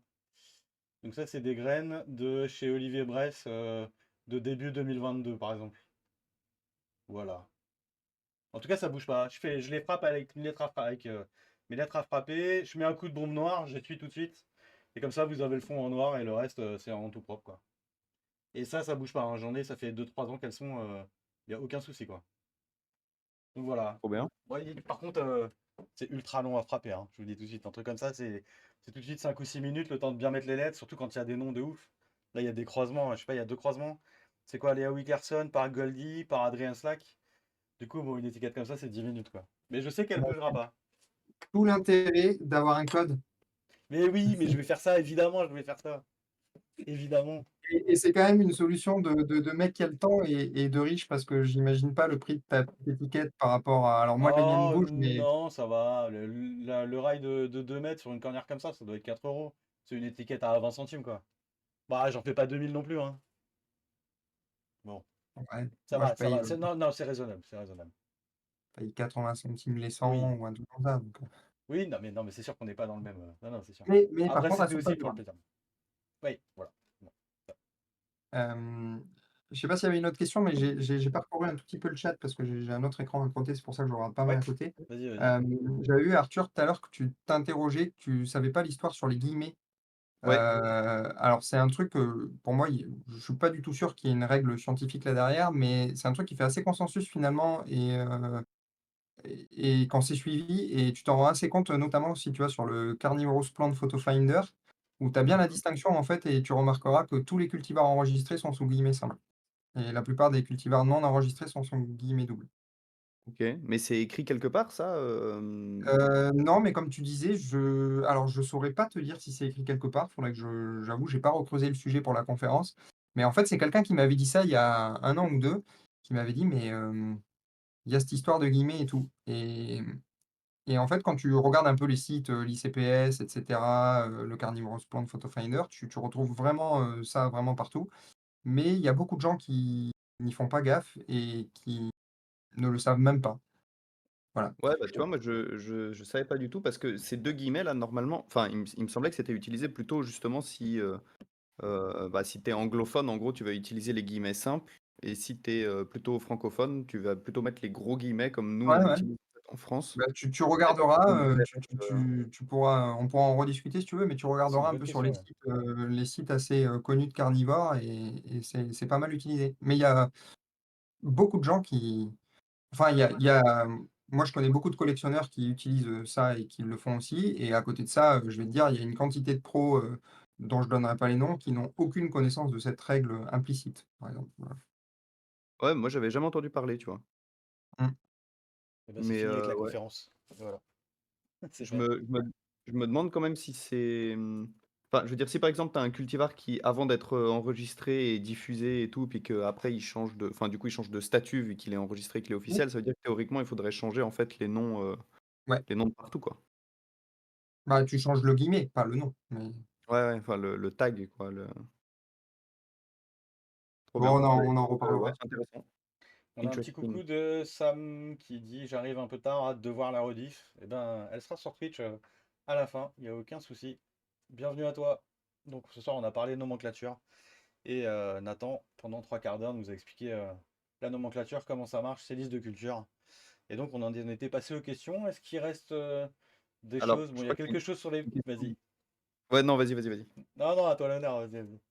Non, non, mais j'allais dire parce que je vois qu'il y a tout le monde qui réagit à la question de Hanoï qui parle des Les punaises de punaises de lit. lit. Ouais, Et si les plantes ça carnivores marche mangent des pas. punaises de lit. Bah, écoute, si tu veux dormir, sur, un matelas de Drosera à Hanoï, je pense que tu pourrais essayer. Pour la science, quoi. Ça ferait une belle vidéo, quoi. Je crois que j'ai vu qu'il y avait un Français là, qui a, je crois, 25 ans, qui a gagné le deuxième prix du concours Lépine sur des trucs que tu mets sur tes pieds de lit pour éviter les punaises de lit. Pour info, s'il y a des gens qui ont des problèmes de punaises de lit, c'est des Ah espèces oui? de petites coques en plastique que tu mets et en fait, les punaises tombent dedans et elles peuvent pas monter sur ton lit en fait, de par terre, voilà. Incroyable. Je vous Bah, laisse il va regarder finir sur le net. millionnaire parce que De quoi? il va finir millionnaire parce que vu tout ce que nous rabattent les médias en ce moment Ah, le avec les tapage punaises là en de ce moment, lit. ouais. Ah, ça c'est clair. Donc voilà, sachez qu'il y a un mec qui a gagné le deuxième prix du concours Lépine, un Français, un jeune Français, je crois que de Toulouse ou quelque chose comme ça. D'accord. Ouais, j'ai vu cet article-là sur le net, je vous laisse jeter un œil. Vous allez retrouver, je pense, il y a pas de souci. Bon, sinon pour s'en Euh, débarrasser, il faut foutre le feu à votre maison, hein, et puis, ça ouais, ça refait marche partie aussi de pas vous. mal, ouais. Voilà, tout le monde s'en va comme ça. Sinon Euh, s'il y a plus de... Ah non, 20, voilà, ça valide. S'il n'y a plus de questions, vous pouvez encore en ajouter évidemment. J'avais quelques trucs dont je voulais vous parler. Les nouveaux follow, c'est fait. Je voulais vous dire pour ceux qui ne savaient pas que je suis allé à le week-end du 24, 23, 24 septembre. J'y ai croisé Nathan à l'entrée. Pour ceux qui n'auraient pas vu nos lives, j'ai fait 5 vidéos en tout. J'ai fait une vidéo quand j'arrive. Nathan me fait faire le tour des stands. Donc ça c'est la première. Ensuite le soir, on a fait une petite table ronde. On était 5 ou 6 amateurs de carnivores à discuter autour d'une table. C'était très sympa. On a discuté franchement tranquillement. J'ai fait ensuite une interview de Cédric Carnivore. J'ai fait une interview de Enzo des Dents de la Terre directement sur leur stand. Et le dernier truc, c'est qu'on a fait une visite privée des serres du jardin botanique. Donc on a eu accès, j'étais avec Nathan, il était avec moi. On a fait une visite des serres, de la partie privée des serres du jardin botanique. J'ai fait une capture avec la GoPro et donc je vais vous mettre en ligne la vidéo. Il n'y aura pas les commentaires, déjà parce que c'était en anglais et ensuite parce qu'on n'entend rien avec le son de la GoPro et ça n'a absolument aucun intérêt. Donc voilà, c'est 5 vidéos que je devrais normalement pousser d'ici demain soir. Abonnez-vous à notre chaîne YouTube si vous voulez les voir. Arthur, est-ce que tu peux remettre dans le chat l'adresse de notre chaîne YouTube, s'il te plaît? Yes, yes merci beaucoup. sir. Petite question pour Nathan, qu'est-ce qu'il aime chez les plantes carnivores à part les noms? Alors, les noms, c'est pas ce que je préfère, hein, mais non, non, bah, j'aime tout chez les plantes carnivores. Enfin, c'est une passion qui a pris, souvent les gens me demandent: «Mais comment ça t'est venu cette passion?» mais en fait, j'ai pas de réponse, vraiment, formidable à ça, hein. En fait, j'en ai acheté une, puis 2, puis 5, puis 10, puis 250 quoi, voilà, en quelques années. Donc ça mord. Mais non, non, bah, après alors si, ce que j'aime quand même, pourquoi j'aime les plantes carnivores? Alors déjà, j'aime bien les plantes de manière générale, particulièrement les plantes qui sortent un peu plus de l'ordinaire que la plante verte classique d'appartement. Je cultive pas vraiment d'autres plantes en plus que les carnivores, mais je peux vraiment avoir, un intérêt pour, des cactus, des plantes myrmécophiles, des plantes tropicales, voilà, il y a plein de choses que je trouve jolies. En fait, plus les plantes sont un peu originales et plus je trouve ça joli. À l'époque, je trouvais ça très, très original, les plantes carni, et surtout, en fait, aujourd'hui, il y a un vrai, il y a une vraie esthétique, quoi. C'est-à-dire que il y a vraiment des plantes qui peuvent être jolies, qui peuvent, provoquer un effet waouh, que ce soit sur du sarracénia, mais on peut parler des Nepenthes aussi. Moi, j'en ai pas à la maison, mais pour ceux qui habitent dans le sud-ouest, vous rentrez dans la serre de Cédric, donc Cédric Carnivore, qui je pense, au niveau français, est le plus gros collectionneur, cultivateur et professionnel. Vous rentrez dans sa serre, même quelqu'un qui connaît pas les carnivores, il va faire waouh, quoi, parce que il a des plantes, je pense qui sont pas il y a pas tant de collectionneurs que ça qui les ont dans le monde, quoi, donc vraiment des jolies plantes, quoi. Merci. Il y a une autre question. Est-ce que tu as une boutique? Je connais la réponse. Je te laisse répondre. Alors oui, j'ai une boutique, sur Carnivore Zone, j'ai une boutique sur, enfin vous pouvez il y a plein de façons de me contacter et d'avoir ma boutique. Mon identité de collectionneur de plantes carnivores, c'est Terre Accro en un seul mot. Heu, donc ça peut se retrouver sur le site Carnivore Zone, vous pouvez me retrouver sur Facebook, sur eBay, sur Le Bon Coin, genre un peu partout, quoi. Parfait. Est-ce qu'on a d'autres questions? J'ai mis le lien vers ton groupe Facebook si les gens veulent Ouais, venir bien. discuter. C'est un gros groupe, hein, il y a plusieurs milliers de personnes, hein, je crois. On est à combien là? 7000? 6000? Ouais, on doit être à 7 000, 5 000, 7 000, je sais plus, c'est l'un Ouais, ou c'est pas l'autre. mal. Il y a beaucoup d'activités, il y a beaucoup de choses, il y a beaucoup de monde. Donc n'hésitez pas à venir sur son groupe.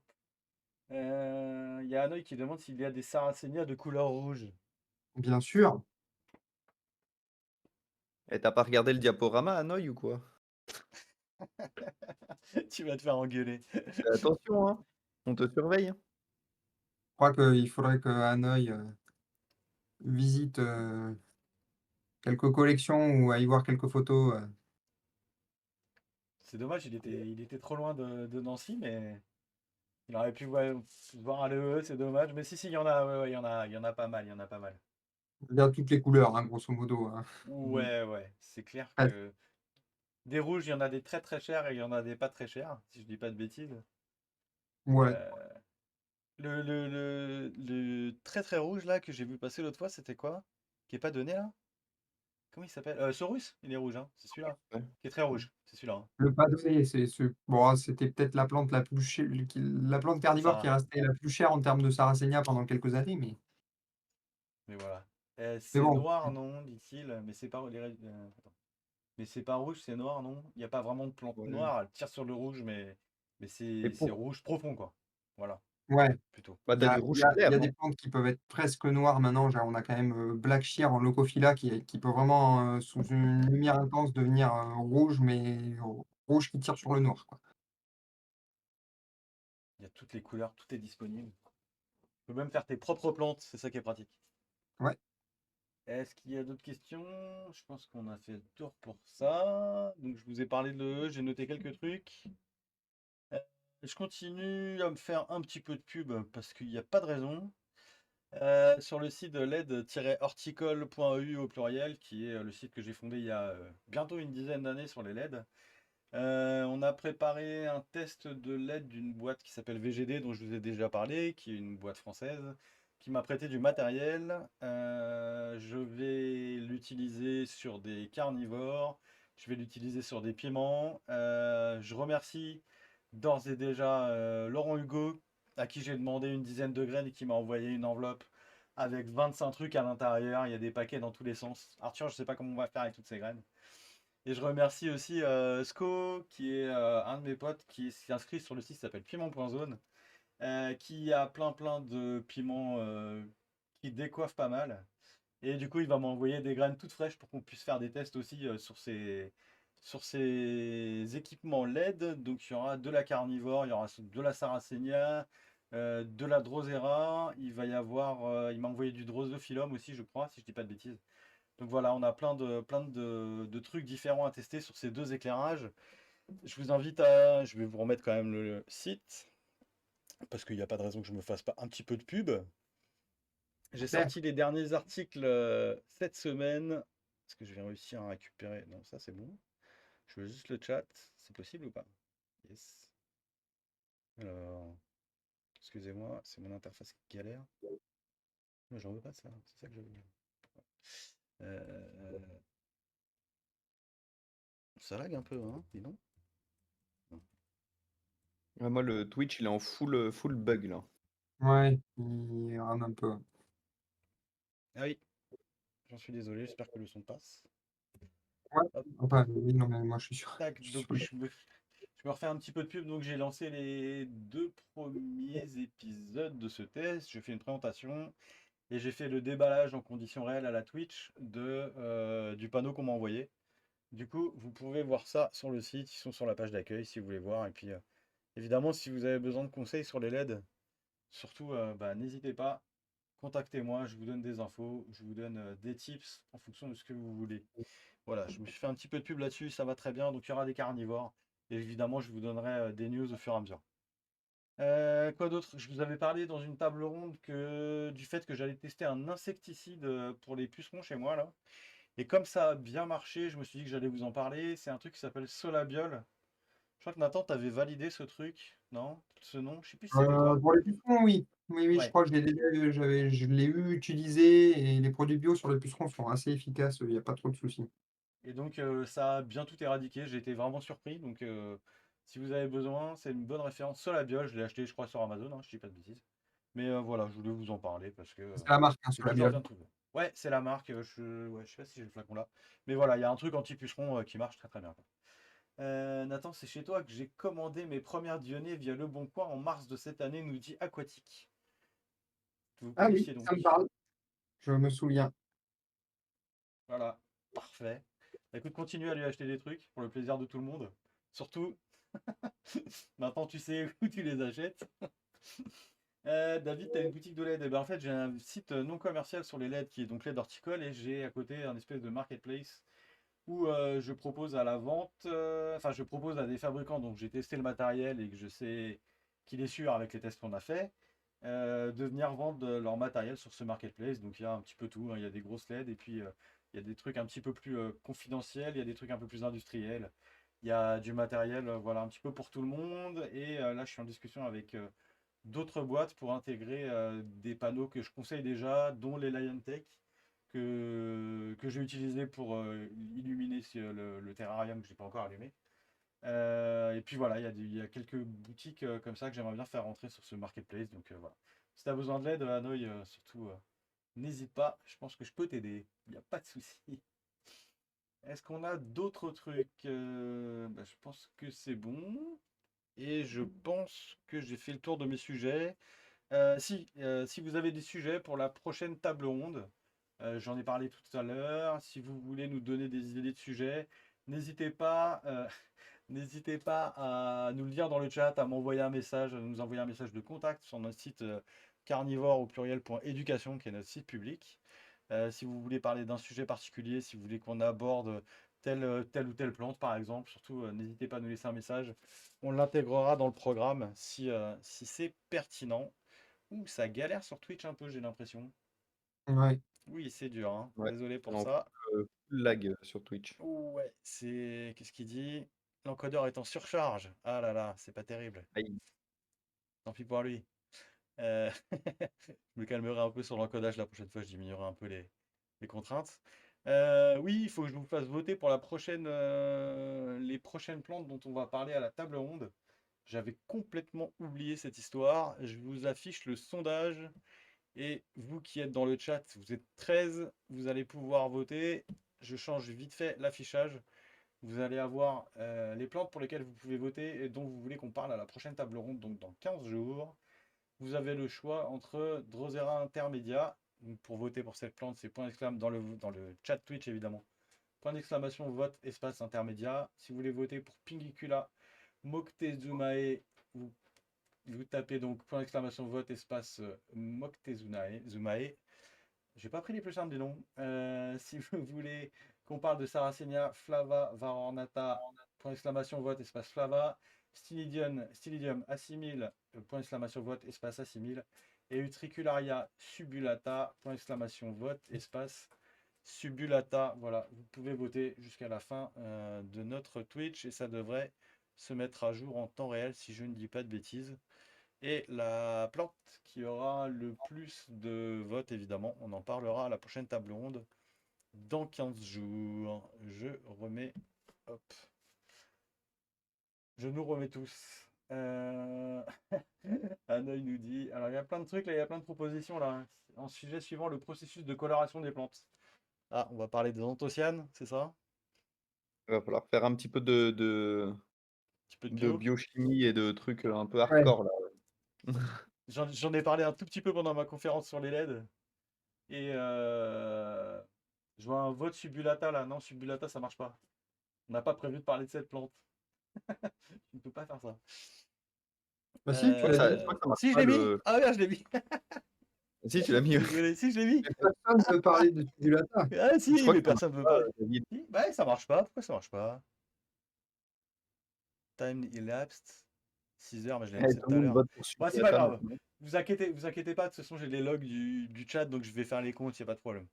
On aura quand même les résultats, vous inquiétez pas. Il n'y a pas de souci, c'est noté. On est toujours tous ensemble? Ouais, c'est bon. Ouais, il y a plein de trucs qui marchent pas, dis donc. Il n'y a pas eu de. Est-ce qu'il y a des gens qui ont trouvé des mots dans le chat là? Non, j'ai pas l'impression, il n'y a rien qui est sorti.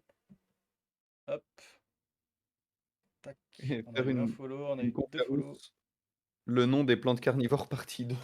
Ouais, Partie c'est 2. en vrai non, mais c'est vrai qu'on pourrait en parler pendant giga longtemps en vrai, hein. Ça pourrait presque être, aussi un genre un thème d'une table ronde Ouais.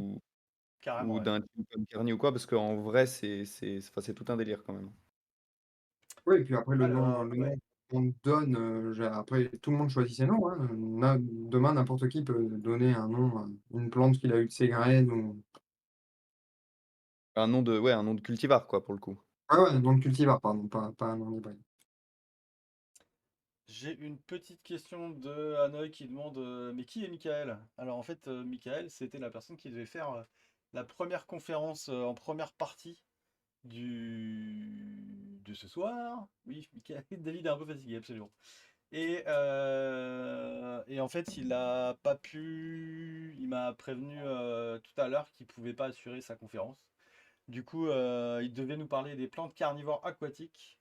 Et malheureusement, ce ne sera pas le cas. Et donc, bah, on n'aura pas cette conférence, en tout cas pas tout de suite. Donc il est désolé, et Nathan a avancé d'une demi-heure sa conf. Et je le remercie, puisque ça nous a bien aidé, on s'est bien organisé, je trouve ça cool. Bah, écoutez, est-ce qu'on a d'autres questions? Euh, Bah, c'est bon dans le chat. Messieurs, est-ce que vous voulez ajouter des choses? Peut-être? Moi, non, c'était super intéressant. Je pense que c'est super important de parler un peu de taxonomie et tout, parce que c'est vrai que moi, quand j'ai commencé les plantes carnivores, on n'en parlait pas du tout et il y avait trop de trucs qui étaient vraiment, enfin, c'était des scandales, quoi. Ouais. Et du coup, je pense que franchement, c'est pas plus mal. Ça a l'air un peu compliqué comme ça, mais parce que Nathan, il a bien présenté aussi justement les petits points où ça coince, les petits points où c'est pas clair, les trucs comme ça pour bien. Enfin, je pense que c'est important de montrer que c'est pas une science non plus tout à fait exacte et que voilà quoi. C'est un peu plus compliqué que ça en a l'air, mais que c'est grave important d'avoir au moins des bases. On aurait pu parler aussi de l'écriture, tu vois, de comment tu es censé écrire aussi les Oui. noms scientifiques, D'ailleurs, je suis même pas l'italique, sûr qu'on les l'emphase, écrive quoi. bien tout le temps parce que pour les recherches que j'ai fait un peu, j'ai lu des trucs et je me suis rendu compte que c'était pas trop ce que je voyais ou que je croisais tout le temps. Alors, ça pourrait être à creuser, mais Mais ouais, c'est assez intéressant et pour le coup, ouais, c'est plus là, enfin ouais, c'est un peu plus scientifique, hardcore, de se pencher vraiment sur la taxonomie. Mais bon, si tu collectionnes des plantes, il y a un moment où il faut de toute façon connaître quelques trucs, quoi.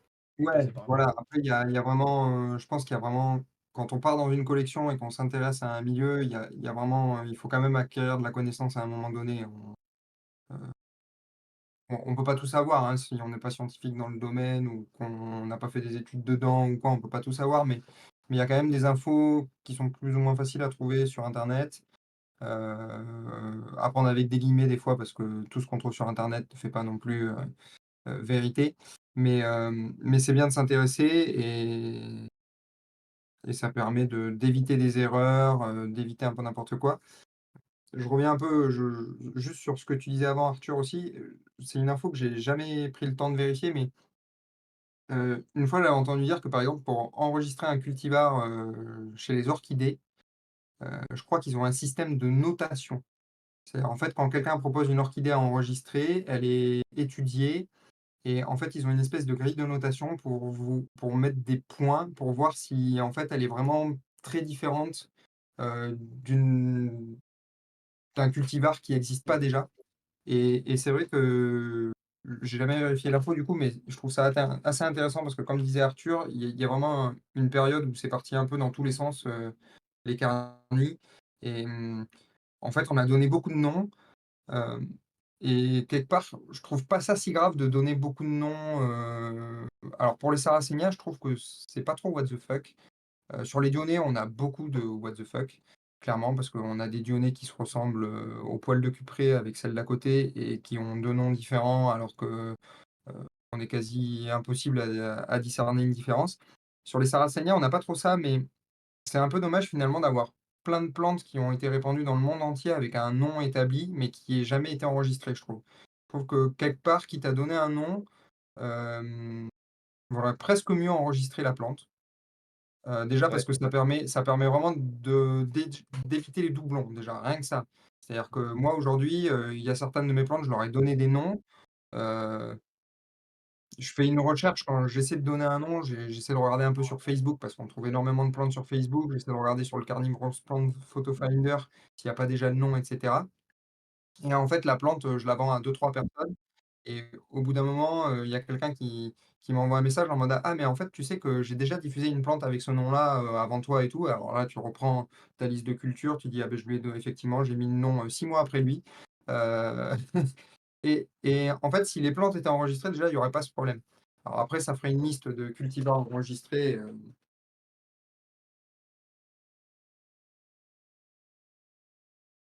comme ça, mais faudrait, peut-être en enregistrer un peu moins, enfin, donner un peu moins de noms, mais peut-être mieux les enregistrer. C'est un débat qui pourrait être ouvert, hein, mais ouais, après le truc c'est que en fait, ça change pas grand-chose parce qu'on parle de cultivar enregistré ou pas, mais en fait, ça change pas grand-chose bon, concrètement, je veux dire d'enregistrer ou pas ton cultivar quoi. C'est juste une démarche administrative plus que autre chose. Ça protège pas vraiment ton nom de cultivar. Genre, moi, j'avais déposé un cultivar qui s'appelait Elvis Presley il y a très longtemps. Et là, je crois que maintenant, il y a un cultivar qui s'appelle Elvis. Donc, tu vois, c'est pas exactement le même nom, mais à quel moment tu te dis, bon, enfin, tu vois, c'est un peu le même délire, quoi, en plus. ouais, Donc, ouais, en mais vrai, c'est ça. pas le même nom et quelqu'un pourra pas déposer une plante sous le même nom que ton cultivar à toi s'il est officiellement enregistré.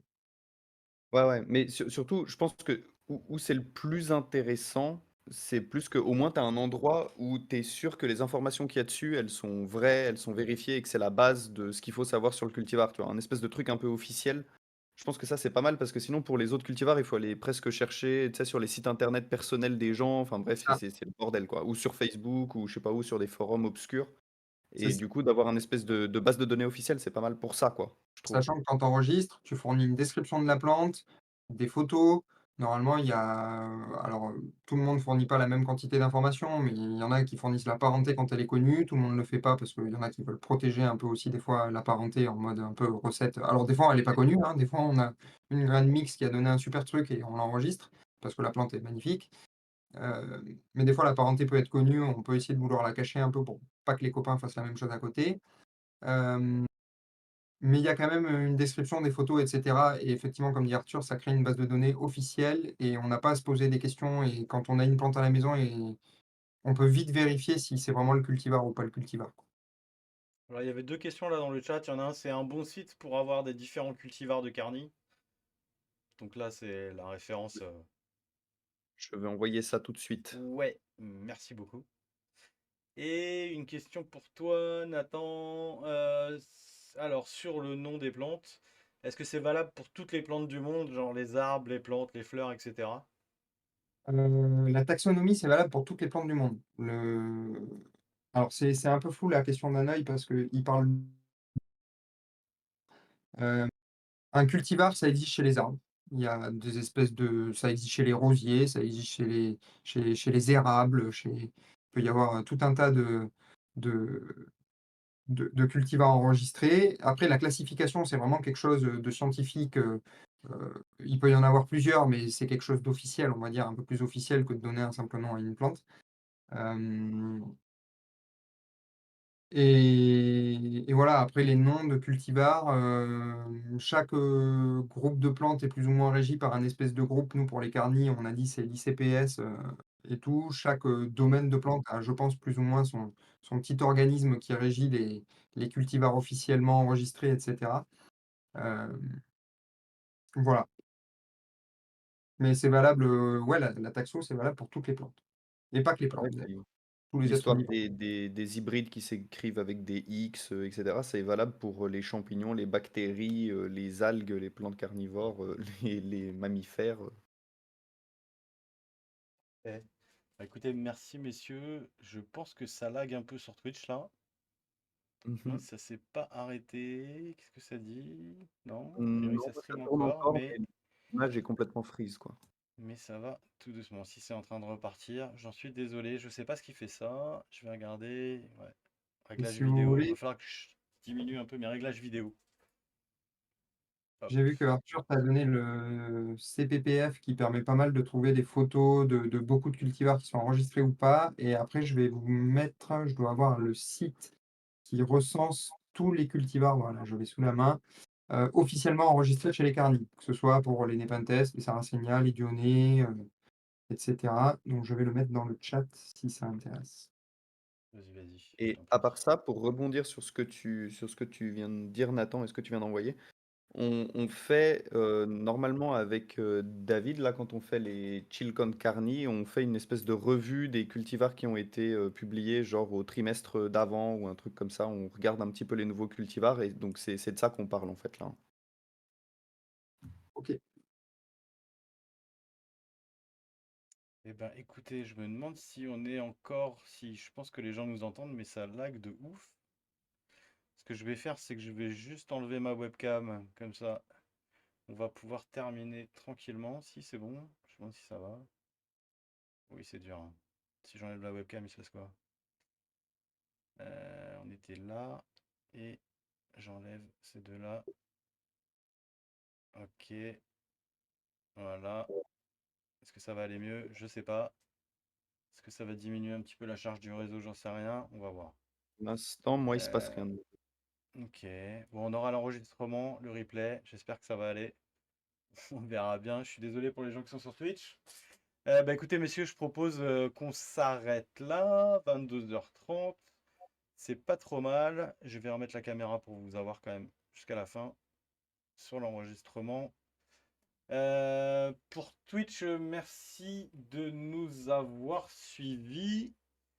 Je vous donne rendez-vous bientôt pour un Chill Con Carni. On ne sait pas encore trop quand, mais on va s'organiser avec Arthur pour vous faire un truc un peu sympa en fin d'après-midi, un de ces jours-là.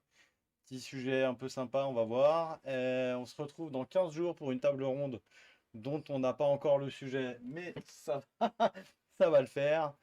Je sais pas encore qui participe. Tu seras là, Arthur, toi? Il y a Laurent qui sera là. Normalement, je suis là, ouais. Ok, parfait. Bon, bah écoute, nickel. Messieurs, je vous remercie tous les deux. Merci Nathan d'avoir pris le temps de faire ta conf et d'avoir répondu aux questions des gens.